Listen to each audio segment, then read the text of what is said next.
Welcome to Roots to Riches conversation series about the journeys, values, struggles, lessons, and defining moments that shape people of purpose and impact.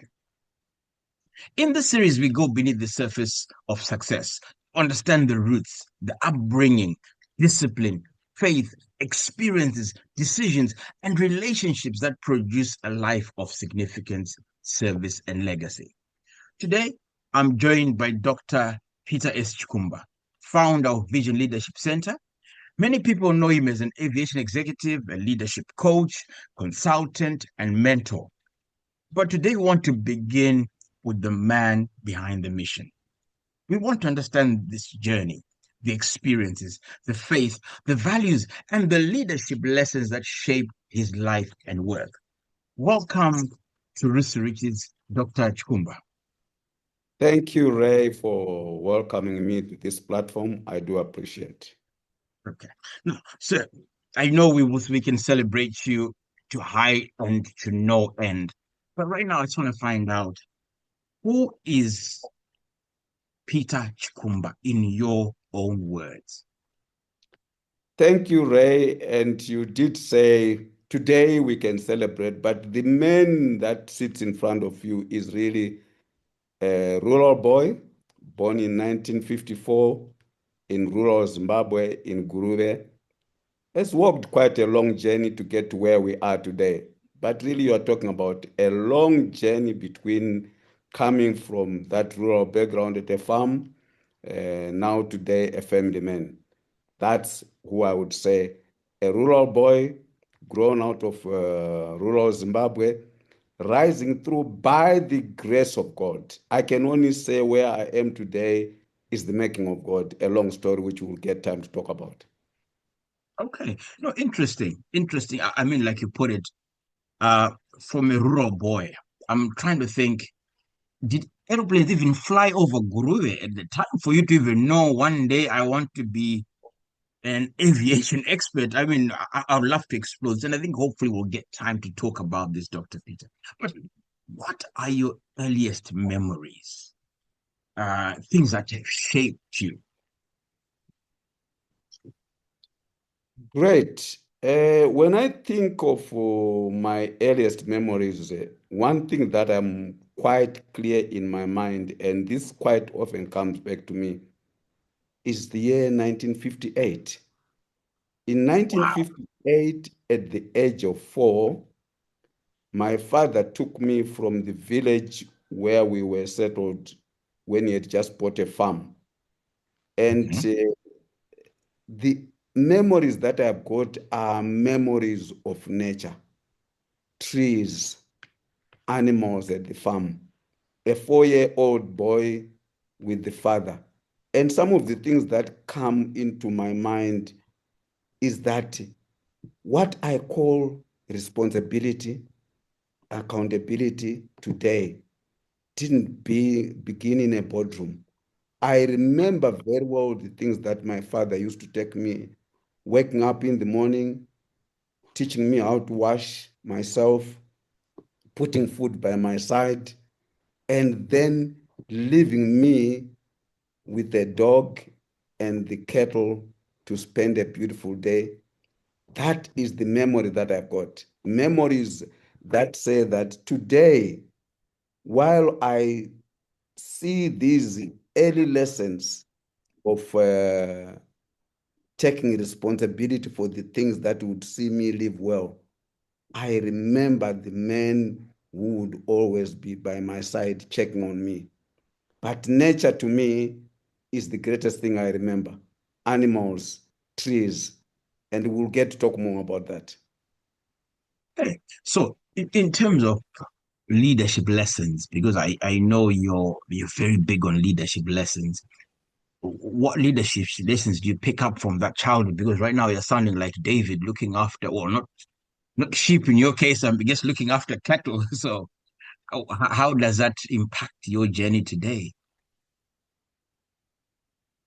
Learning from those early years, Ray, one thing that I realized very early was that everything that I do, in other words, the actions that I take have got consequences. And this is the baseline for my leadership growing up, that whatever I do, right or wrong, I may have to apologize, I may have to be forgiven, but every action that I take has got responsibility. And where does that come from? If my father left me with food and with the dog and so forth, and I was careless and left that food and the dog eats it, yes, I would feel hungry. He would still come at the end of the day. But he told me that when I give the food to you, I meant it for you to look after it. And the consequence of you not doing that is that now you are hungry. And that taught me very early that actions that we take in life have got consequences. And one of the early things that I learned starting school at the age of 6 was that what I did at home would end up being known at school. And there was going to be consequences because my father would know about it. And that's where we get to. Wow. Wow.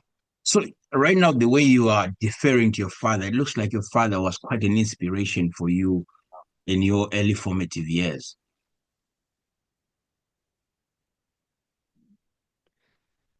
I mean, I'm just trying to sort of go into, Understand, yeah. it would be an understatement if I say that he was a great influence. But let me defer back to the subject of leadership and say that my father was not a teacher. He was a village man. He was a farmer. So I don't remember a day when he said, sit down, I'm going to teach you leadership. He lived, when I look back now today, he lived leadership. He taught me all that today I can say has made me who I am. Getting up at 5 a.m. started at that age. Making sure that by midday I've drunk water and the cattle have been taken to the river started those early years. Making sure that my clothes are washed started at the age of 5. So, yes, what I would say is that for me, leadership didn't start in the boardroom. It started by watching a man who took a 4-year-old boy out of the family, the two of us and 12 workers, bring the farm until 2 years later it was habitable and everybody could come there. And I saw that in those years. When I reflect back, I say, oh, he is late. He did all those things, and yet we are living with those things today. Wow. Wow. What a journey. I'm hoping your children one day can turn around and say the same about you, Doc. So, anyway, I just want to tell me, let's get the journey from the farm to suddenly becoming an aviation expert. How does that translate? How do you move away from what looked like a promising career as maybe inheriting your farm from your father to moving into a journey of becoming into aerospace? Well, moving from the farm, 1961, started formal schooling, which ended up in secondary school and high school at St. Mary's, which is where I remember a friend called Jeffrey Mzimbi, who got a letter in his hand, said, oh, there's a college in UK which is looking for people to train as aircraft engineers. Those who are interested, Peter, you are doing science, you can have this piece of paper. And I picked it just jokingly like that to push the story forward. At the holiday time when I was with my father, he says, so what can you tell me? How are you doing at school? I said, well, I'm kind of discouraged being the son of a farmer. There are others who can afford to go overseas and learn. He says, why are you telling me that? So we talked about the letter. So he says, so what do you want to do? I said, well, if I could, I would have applied. He said, so who stopped you? I didn't stop you. You have never seen me stop you. Go ahead and apply. I applied And 6 months down the ladder, I had a letter from Chelsea Aeronautical College in London saying you have been accepted for training. That's where the Wow. journey of aviation started. So just is this Dr. Mzwimbi, Jeff Mzwimbi, the banker, and is that the same Jeff Mzwimbi? That's the one, Oh wow, wow. the You go pastor. you go a long ways with Dr. Mzwimbi then. Yeah, from St. Mary's, 1969 up to 71, we went to school together. Wow. Wow. Okay. I think one day we'll have him on the show. I'd love to hear these stories, man. This is like a long way out. So anyway, so now you've applied to Chelsea Institute. This is in England. Mhm. Okay. How was that journey? Early days. I can imagine if not England like we know it now. How did you struggle to, or how easy was it to integrate into the community? Well, first of all, traveling there by aeroplane was my first experience on South African Airways 747. And guess what, Ray? Something that could interest you. Because Mm. I didn't have a scholarship then, I carried 3,000 pounds in a little bag that I was sitting with in the cabin as my school fees. Three Getting thousand pounds. in 1973 September. How did you? That was worth how you could buy how many houses on 3,000 pounds? How did you even raise that kind of money? Oh, this is where my father is somebody. For once I gave him that letter, he said, Hmm. okay, you are going to go to England.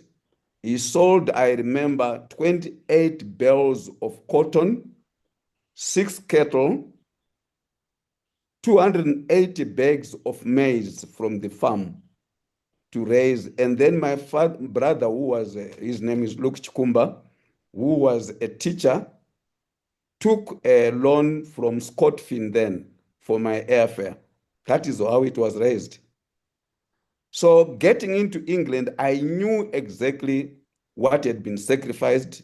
I knew at that time that others had to possibly go with limited clothing, rationed food to make sure that Peter uh, has gone to school in England.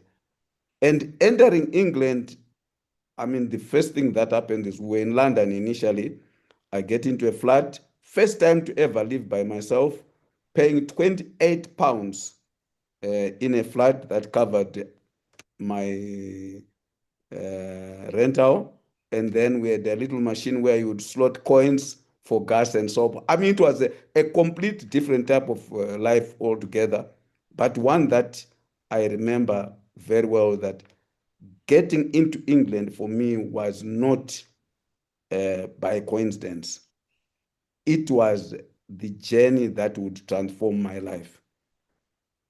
At Chelsea College, the early years of aviation, the first thing that I can tell you is that I am now today a teacher. Your own father-in-law, Johnson Sposhiwe, is the one who codenamed that we were together at the same college at Chelsea College. He was doing automobile engineering, and I was doing aeronautical engineering. Number one lesson, you never succeed alone. Part of what I am today is things that I was doing with colleagues. Number two, early lessons in aviation, safety, record keeping, excellency. Those are the kind of things that I began to see. And today I look back and I say, this was 1974. The word safety has never left my head from that time because Hmm. 6 months into there, one of our colleagues lost his leg while trying to get to an aeroplane which was being started, an engine. And today, I am one person who doesn't take safety lightly. But we'll talk about that later in terms of, but early lessons were never work alone, you're always with others. Excellency is always the way to get results and to keep an industry that keeps aeroplanes in the air. Okay. So, um, I know there's a whole part where you are studying in the UK, there's a war of liberation happening in Africa, or Africa wide at the time, particularly in then your own home country, which I think then would have been Rhodesia, then to become Zimbabwe. How is this affecting you as a student? Are you getting caught up in the euphoria, or are you focused? Because I mean, you took £3,000 of your parents' money. You are not going to waste that. Wow. You've just drawn me into another area. 8 months down the road, once I got into UK, I got a Commonwealth scholarship. And guess what, Ray? I took the £3,000, every bit of it, not even bought a cloth for people at home, and I sent it back. I sent the 3,000 back by POSB, the post office system that was in Rhodesia then. After sending that money, we got the scholarship. Now, this scholarship was actually coming through the liberation movement. And that's when I started knowing the place today. I don't know what you call it today. Then we called it Africa Center, where we used to go and meet as Africans, and we would be given speeches. There was a guy called Joa. He was kind of the coordinator for students in England. And every month we would be asked whether you can put a pound, whether you can put £2. And we used to put this money towards being sent to the front. That's what they used to tell us. This was money being sent to the front. So as I sit here, you can say whatever you say. I'm not a war veteran, but I contributed my part to the liberation of our nation Well, as a student. technically, you're a war vet by his standards, but then again, who am I to put that label in anyone? No, Yeah. so you've done your studies. How does it after you finish, you've graduated? Where do you start working? Well, I didn't start working in England. 1976, another scholarship was offered for people who wanted to take studies either in America, Asia, or in England or Africa. And then I said, where in Africa? They said, well, there's Ethiopian Airlines. So for some reason that I still don't know why today, I chose Ethiopia. And 1976, September, I found myself landed in Addis Ababa, Ethiopia, and I had graduated with my HND, Higher National Diploma at Chelsea College. So when I got to Ethiopia, they didn't know what to do. They said, but you're already qualified. I said, no, I don't think I'm qualified. I've done, I see you've got aeroplanes here, you've got big aeroplanes. So they said, okay, we'll put you on the aircraft maintenance program, which is a practical program, which is a post degree diploma program. So I joined that for 2 years, finished in 1976. Then the country was still not independent, Rhodesia. I then joined Ethiopian Airlines as an aircraft maintenance engineer for 2 years. Ray, one thing I remember and I respect is that ordinarily they would assign you to one area, but for some reason I was given the opportunity to rotate in all the 7 areas of aircraft maintenance, from mechanical workshops to aviation, avionics to hydraulics. And in 2 years, I think I did what most people would have done in 10 years. This is where I see that God was preparing me for something I had no clue. Only 30 years later down the road did I realize that this was preparation which was happening without my knowledge. 1977 was at a hotel called Gion. We went to have a beer, students over the weekend. Guess what? At the back of that hotel was a swimming pool, and there were these students who were swimming. And among them was this tall girl who today is my wife called Teresa. So, Oh man, yeah, I'm gonna note that. I'm gonna put it down for one of the people that we want to have on the interview. I want to hear this story about the girl that was in the swimming pool. Go on anyway. okay. So, and a year and a half later, on June 17, 1978, we got married. I was away from my parents. I was in a foreign country. There was war going on at home. I was not communicating with anybody. We were not allowed to write letters to Rhodesia. So I got married without a single person in the family knowing that Peter was getting married. And this was all done by Teresa's brothers and sisters because her parents died when she was still 3 years old. Wow. So I got married and we started living together in an apartment. We got married when I was still a student. I was not earning. She did not marry a rich man. She married this farm boy who was now an aircraft engineer trainee. She married potential. I mean, okay, so Ethiopia Airlines, how far did you rise within the airline?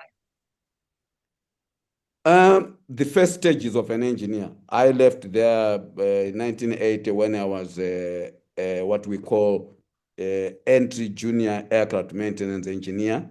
That's how far. But well skilled. I had three licenses. I had a license on what we call the DC-3, the 720, the 707. And then in 1980, me and Teresa, then she was pregnant. Okay, Our first daughter was now in the tummy. Like Jeremiah says, I knew you while you were before you still were in. born. We went back via Tanzania and then Mozambique because families were all over in 1980. So we got to the Okay. airport. Webster Shamu is the person who received us at the airport. And we were taken to some residence to say that all students who were coming from countries who had been on scholarships had to be put in places before we can settle them with our families. So for the first 2 months, we were staying in Marlborough in a state sponsored residence. Then Okay. we got connected with my brother in Chitungwiza. That's where we stayed for the first. And on June 2, 1980, I joined Air Zimbabwe. Not an easy thing. We were not accepted. The people who were there were all white managers, white supervisors. They said, we don't know of anybody outside Rhodesia who could have trained as an aircraft engineer. We're not accepting. So we were Wow. put in as trainees, right? And Hmm. the person who was the minister of manpower was Edgar Tekere. We were Ah, called to his office and yes. reported that we have not been accepted. The leadership journey for me started at that time. Hmm. We were 18 of us engineers, and they said, okay, we need to take the people from Air Zimbabwe to take you back to Ethiopia to find out whether indeed there is a school which trains engineers. And the 18 people chose me and they said, Peter, you go and represent us to take these people. So we went with the four managers from Air Zimbabwe, white managers, the CEO, the general manager commercial, the general manager engineering, and the general manager human resources. When we Hmm. came back, they said, oh, yes, we didn't know. Forgive us. We didn't know that there was a country in Africa which trains engineers. When we came Wow. back, we had been put on $300. Remember, at that time, the Zimbabwe dollar was stronger than the US dollar. In fact, I think it was Yes, one. yes. I think that also we're sort of 2:1, isn't it? Yeah, Or 1:2. Yep. yeah. So we had been initially put on $300. And then when we came back from Ethiopia, they said, well, thank this young man here. He showed us around. We actually know that you are qualified engineer. So we'll move you from 300 to $600 a month. That is in 1980. Right? This is something worthwhile noting. 1980, we ended. Suddenly we're rich. Yeah. And then eventually, I spent 20 years at Air Zimbabwe, rising from an aircraft engineer to technical director. And in 1996, was appointed acting managing director, a post I Hmm. held for 2 years. And then I left there, went to Namibia on an assignment after taking voluntary retrenchment at Air Zimbabwe. While in Namibia, I was assigned by the then president, Sam Myoma, to train Namibians. Again, they were just coming out of their independence. And once that mission was done, I was also appointed acting CEO. And then the breakthrough came through. Somebody sent me a note from Switzerland saying that I heard from a friend through LinkedIn who said there is a man called Peter Chikumba. I know you are looking for a regional director for Africa. Can you call on him? Long story short, I had 3 interviews, one ending up in Switzerland. And when I was on that evening about to go back to Namibia, where I was working, the CEO of IATA said, no, no, don't go as yet. We might want to have dinner with you just to discuss how your interview was. While we were having dinner, he told the 12 people who were there that please welcome the regional director for Africa, Peter Chikumba. It was then I had just acquired my PhD. So Okay. that's the journey that took me to the highest level which one can get to. So that Okay. was the So aviation journey. I just want to circle back here because you've gone in as an engineer, which I assume you are there just technical. How do you transition from being engineer to leading the boardroom? Thank you very much. This all came about on what they called the Black Empowerment Program then. Okay. And what happened in that program is that companies were asked to identify people with potential. But mine was not like that. What then happened is a number of people were selected and then they were put into various positions, assistant manager, and so, and I was made assistant manager of workshops. Now, no engineer today in aviation wants to start with workshops. We all want to start with the on the front line where you are seeing people, you are seeing air hostess, you are seeing passengers. Workshops is a backyard place. So I Mhm. was put in the workshops and so, but there were 7 workshops. And those who are on the front line, they were taken to Boeing to go and see aeroplanes, to go and train. And myself, I didn't get that chance. But in 1986, I was selected by the management. So, well, there's a course happening at the University of Zimbabwe. They call it Executive Development Program, EDP. So I am actually the first class to have the EDP program at the University of Zimbabwe in 1986. That is what opened doors for me. It was a 12-module course from principles of management and so on. And when I came back from there, Ray, the title that Johnson Sposhiwe had given me in 1974 came to play. I started training the other people who were workshop engineers to say, when we were talking about principles of management, and I was just doing it naturally. When we were at lunch, I was talking about that and so forth. And then people said, why are you wasting time? We need to have you to become a manager. Guess what? Without my knowledge, engineers went on strike. And we were all suspended, right? They said, what is it? They said, no, we cannot have all black people who are qualified being called assistant managers. We also need some people to be managers. And by default, interviews started being made and so forth. And I became a supervisor, moved from the workshop to the front line. From there, never stopped. I then did my CIT, Chartered Institute of Transport, which is a UK. The moment I did my EDP, those subjects showed me that I had the potential to be more than just a technician.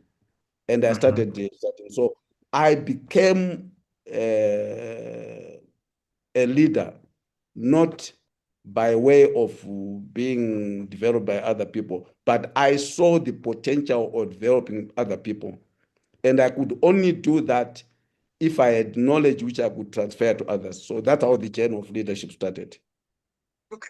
So jump forward. Now you are CEO Namibia Air Namibia from by appointment of Sam Yoma. That's all the way from the president himself to appoint you CEO. What actually happened is while I was at Air Namibia, the CEO, because I had gone to Air Namibia as the technical director, coming from a CEO at Air Zimbabwe to technical director. So I took the step down, but it was actually an advancement in my life. So while I Mhm. was in Air Namibia, I got assigned to the Gambia. That's a whole story together. But what is worthwhile noting is Gambia is a 95% Islam state. And that's where I got born again in 2001 when I was in the Gambia, an Islam state. Okay, sorry. You are in a Muslim nation, Yes. and this is where you get born again. That doesn't sound like Doesn't make the right way sense. it's supposed to happen. You've come from a Christian country to get born again in a non-Christian country. This is an amazing journey. Yeah. Coming out of Zimbabwe to Namibia, I was Anglican. In Namibia, it's primarily Catholic. We then Mhm. became Catholic because my wife has been Catholic. So I submitted to what the wife wanted us to do. We were Catholics. The boss. I go to, I go to the Gambia. The first thing I did was to say, please, can somebody help me to find a church? But you can't do that openly. That's a Muslim country. Everywhere Mhm. there's a mosque. So I Mhm. talked to somebody at the workplace in the Gambia. They said, okay, I'll take you to this Catholic church since you said you're Catholic. So I went there. Ray, I'm sorry to say, man of God, I got bored. I mean, I was sitting there and I could say, what is happening? And then as we came out of there having tea after church, somebody says, look, I'm leaving this place. There is a Nigerian pastor who has asked me to come to their church. He's Pastor Aganaba. I went to Mhm. this church with this guy. Everything changed. I started reading the Bible. I started doing things that I wasn't able to do. And in 6 weeks' time, I had been engaged on a program that he put me on, right? And at the end of that program, I got born again. I started speaking in tongues. My worry then came, and I was so different from the Catholic who had come out of Namibia. And my concern was, how do I join the family back in Namibia? Right? Now that So, you changed, man, how do you go back to explain it? so contrary to what you hear in the news about the Gambia and Namibia and so forth, I was recalled by the last president before the led, who is president now, right? Uh, Nakulu Mbumba. That's the Mhm. former president of Namibia. He was the Minister of Finance. He recalled me back to say, please call Peter back to Namibia. He has trained engineers exactly the same way he trained engineers. We want him to train somebody to become CEO who is black. That's how I was recalled back from the Gambia to Namibia. But Namibia, up to today, is primarily controlled by Germans and white South Africans. And my coming back to be CEO as a black person didn't go well. Long story short, I did it for 1 year, found somebody whom they wanted. While I was there is when the call came from Switzerland to say that we are looking for someone who can become the regional director for Africa.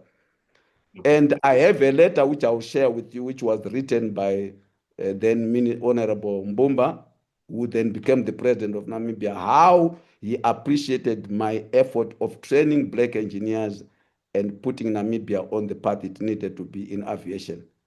So that Interesting. was the story of how I Okay. left, came to IATA. So now we're sitting at the dinner table with the IATA executives. Welcome our new regional director for Africa, Dr. Peter Chikumba. Giovanni What Bizignani, happens next?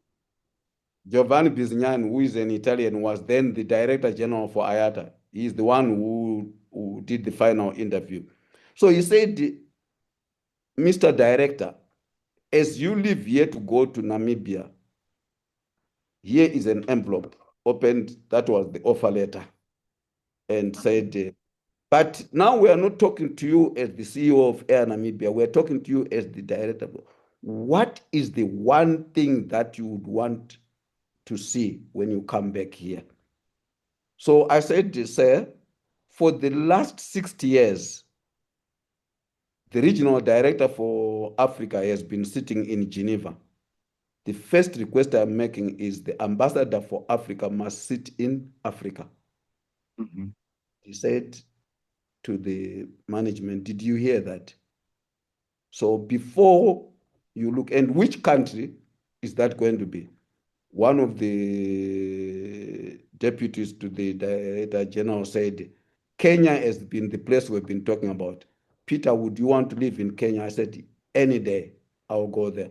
So I was the first person to have after 60 years, to move the regional director's office from Geneva to Nairobi. I said, the second thing that I've noticed in my research, for 60 years, no director general of IATA has been to Africa. And yet we've got more than 54 African countries which all have airlines. I would like to be the first person to invite the director general to Africa. And guess what? It did happen. And he Mhm. came to Zimbabwe. The first time a regional director for IATA ever visited Africa was a visit in 2004 in when we had the Afra conference here in Harare. So that's what Wow. happened. But Wow. Milestones. when we Milestones. got there, I mean, that flight. Now, guess what happened? On the same flight going back to Namibia, we're sitting three of us, the CEO of Air Botswana and another private company in South Africa were sitting. And that's when I knew that they had also come for the interview. We didn't know that we were all at the interview. So I'm sitting there now. I'm saying, do I tell them what has happened from the? I never told them. They had to see it in class. So you're sitting with your competitors on the flight back, but they don't know in your pocket you've already got the offer letter. They don't. Wow. Amazing. So Ayata, then Air Zimbabwe, how does that transition happen from there now? Okay. So in 2005, right, a decision was made that the IATA office was going to move to Johannesburg. Now, Ray, I can share this with you in confidence, but it won't be in confidence because this Oh, podcast is. now that it's here, I don't think confidence works. Let me tell you in advance. I going back in 1982, I had visited South African Airways and I was robbed daylight with somebody holding a gun in Mhm. Johannesburg. When that mention of taking the office to Johannesburg, and my family knew it, I would not go to work to Johannesburg. But today, if you ask me, I'll go to Johannesburg anytime. But then I Mhm. couldn't. The So trauma. various options that were given to us, right?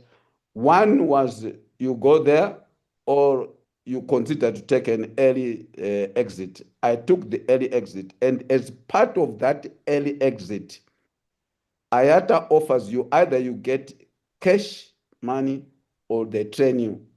I opted for training and they sent me to Singapore Institute of Management to do entrepreneurship, where I met a colleague who is called Vadim who trained me, and I'll share with that with you. So I took that, and then in 2005, I decided that after doing that course, I want to create my own company.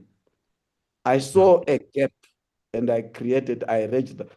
Remember, by the time I registered the VLC Vision Leadership Center in 2005, while I was still in Kenya, it means prior to that, I had created a vision, and we'll talk about that. So Mhm. I trained in Singapore Institute of Management, came back to IATA, spent 6 months winding down. I said, this time I'm going to do my own thing. So I came back with my wife and family, the two So daughters. where is back here? Where is back? Because right now I'm lost as to where you now live because we've gone all over Africa at this point. Well, I'm coming from Nairobi and I'm going to settle back in Zimbabwe. Okay. And Wonde Munda had started. So Ah. in between, I had come back home for holiday and had acquired a piece of land, 22 hectares in Guruve, right? Okay. Which is now called Hope Farm. So I said, this is my time to go and settle back in Harare. I had built a house. I had never lived in that house in Borodale, built the house, left for Namibia, went all over the place. This is the time to go and live in my house. So we decided we're going to do my own thing. Got back here in Zimbabwe. 6 months down the road, I get a call from the late Minister Mshowe to say that we understand you are in the country and you are sitting quietly. We have an airline that is ailing. We want you to consider this. So there might be, no, the person who called me was the permanent secretary. So he said, please don't let us down. When the application, the advert comes out, will you consider applying? I said, we'll see when it comes. I didn't take it seriously. The application came, I mean, the advert came, I applied. Now, if you go on LinkedIn, I want you to look for this person, John Stanko. John Oh, John Stanko. Stanko. Is that Dr. John Stanko? From Celebration. Yeah, I used to follow him very well. Okay, so 2006, I put the application in. 6 months later, no interviews and so forth. On a Sunday, I think it was 17 December 2006, John Stango was preaching. And he Mm. said, sitting in this service is somebody who has applied for a job, and maybe for 6 months you have not heard anything. I am here to say to you, it won't be long before you are called to take that offer. I mean, Ray, that actually happened. That was on a Sunday. Tuesday, I get a call from Honorable Mshowe to say that we want you to report to the office. When I get there, I find the chairman of Air Zimbabwe there and the human resources chair. I think his name is, I forget what his name is. And the minister said, I don't know you, you don't know me, and so forth, but here is the president has approved your appointment as the group CEO for Air Zimbabwe. That's how I went And into this is that. President Robert Mugabe at the time. Yes, Okay. President Robert Mugabe. I took the offer. Now, we'll talk about that. But that was the place where havoc, joy, peace, prayer mantis, everything happened, the ups and downs, and so forth. But I Finally, am, you're now running the airline on home turf, your own airline. After having served all over Africa, you've come back home finally, and this is where everything begins to take shape. yes. Interesting. No, I know. Even if I go online, there are stories around your experiences with Air Zimbabwe, but I don't want to get into that particularly now. Um, I'm now more keen to say you've left Air Zimbabwe, but you've already started Vision Leadership Center while you were in Kenya. How does that come alive to get us to where we are today? Well, in fact, the beginning of leadership, Vision Leadership Center goes back to the Gambia. While Okay. I was in the Gambia, this was a place where they had an aircraft crash way back, and they'd never had an airline restart again. I get there, they have no clue about how to run an airline, there's no leadership. And I said, oh my God, how do I even do this? And I had bought a Bible called the John Maxwell Leadership Bible. That was the document I took with me to Gambia. And I started training these managers using that book in a 95% Islam nation. And that's what I'm trying to think. How are you opening the Bible for these Muslims? I'm thinking, is there not some risk of conflict short of anything happening to you? I think you can blame that on John Maxwell. I mean, I was taking the part of it that was in there. I mean, when you look at that Bible, you look at some of those things, I think that was part of my transformation. So Mhm. I started doing those things. And when I got back to Namibia, I tried to do it. I got the Africana newspapers hit me left, right, and center.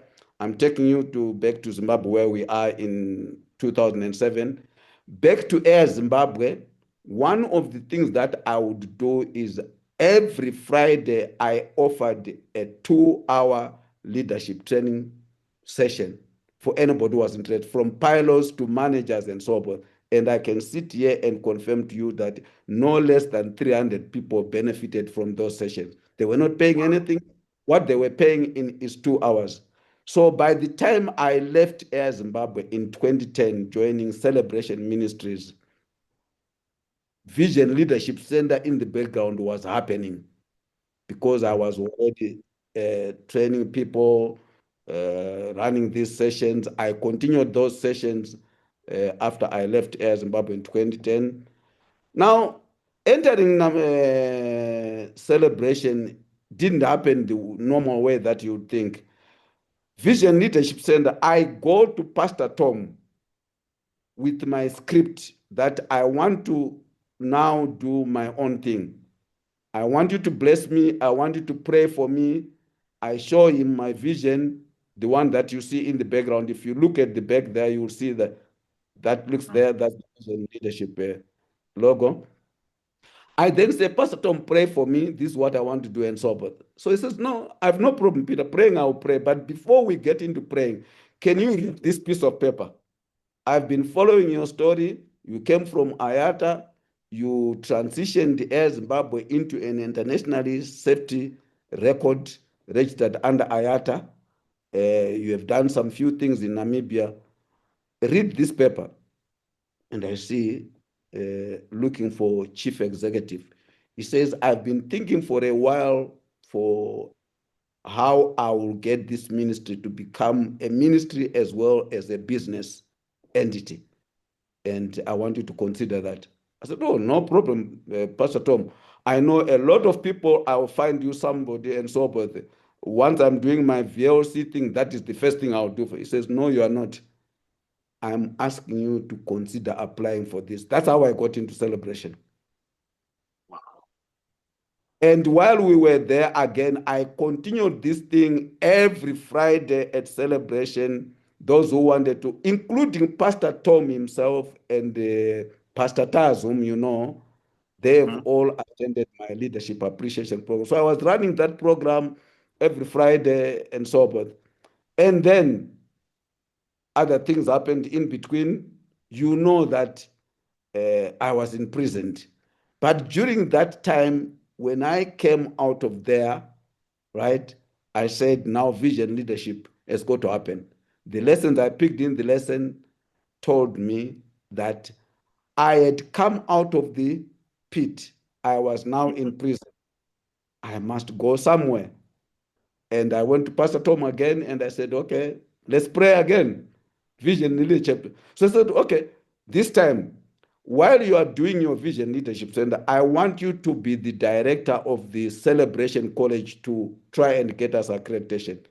So I was doing two things. I partnered with Celebration College while offering lab, at the same time building this company in the background, but also at the same time building the college for the ministry. So that was the story of how we actually officially got going with Vision Leadership Center. Wow. Now, I'm glad for where we are today because unfortunately, I never got to work for Air Zimbabwe, so I never could sit in those 2 hours. And there's a lot of people that are listening right now. They're thinking, wow, I wish I had known. Now, you are still there. So, whatever knowledge you'd have had at that time, I'm still assuming it's still there, and you could not go without giving that information to us. So, I know you've been looking at trying to put it online and you've got ideas around this. So just sort of give us a snippet of where we are going. I know because we are running out of time, sort of give us just a snippet of where we are going in terms of the Vision Leadership Center. Thank you, Ray. And as we wind this down, I think one of the things I would be thankful for COVID is that it is the first place where I saw the opportunity of going online. Because during COVID, while we couldn't attend classes, I started doing Zoom classes for Celebration College. I started doing business etiquette for myself to get some bit of pocket money. But that's all that I could think about online. And I've been doing that now. 2024, I was in Zambia while I was still doing the course at Celebration College. And I did the course for the remainder 8 months online through Zoom. But that's all I could have called online, right?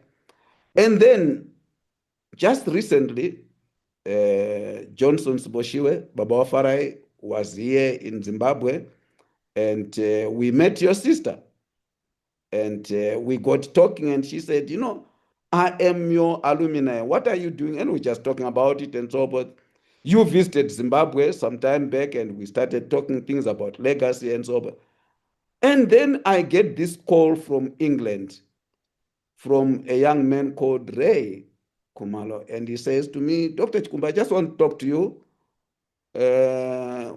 We once met and you talked about your legacy story. Are you still doing anything on training? And I said, well, very much so, but to the limited extent that the Zimbabwean economy can do.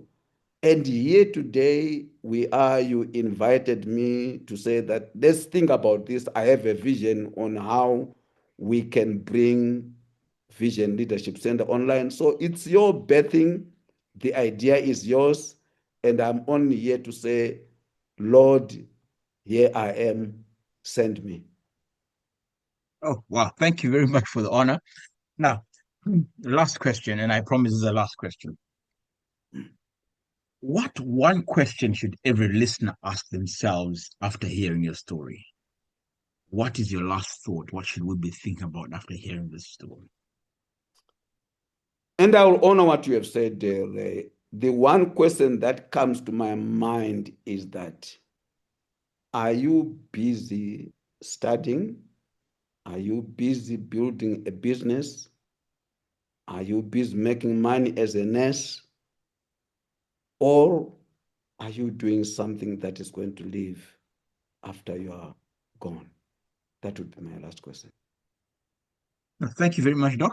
So, just to highlight everyone that's been listening with us, we will be running the Beyond Me course. So this is a legacy planning course. This is working with Dr. Peter just to try and say to ourselves, can I build something that will live after myself?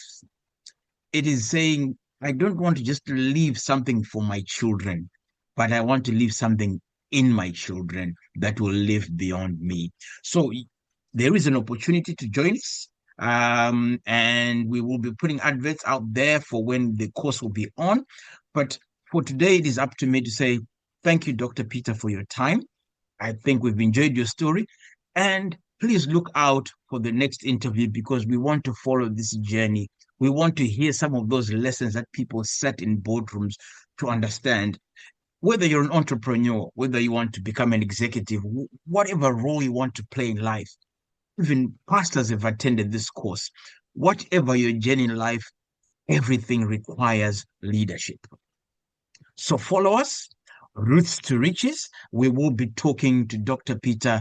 Thank you very much for your time. May God bless you. Thank you, and God bless you too.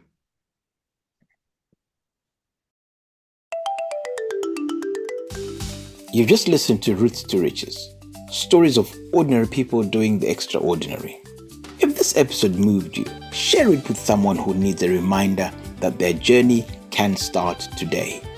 Follow, share, and stay connected because your story could be the next one we tell. Roots to Riches, where every dream has a beginning.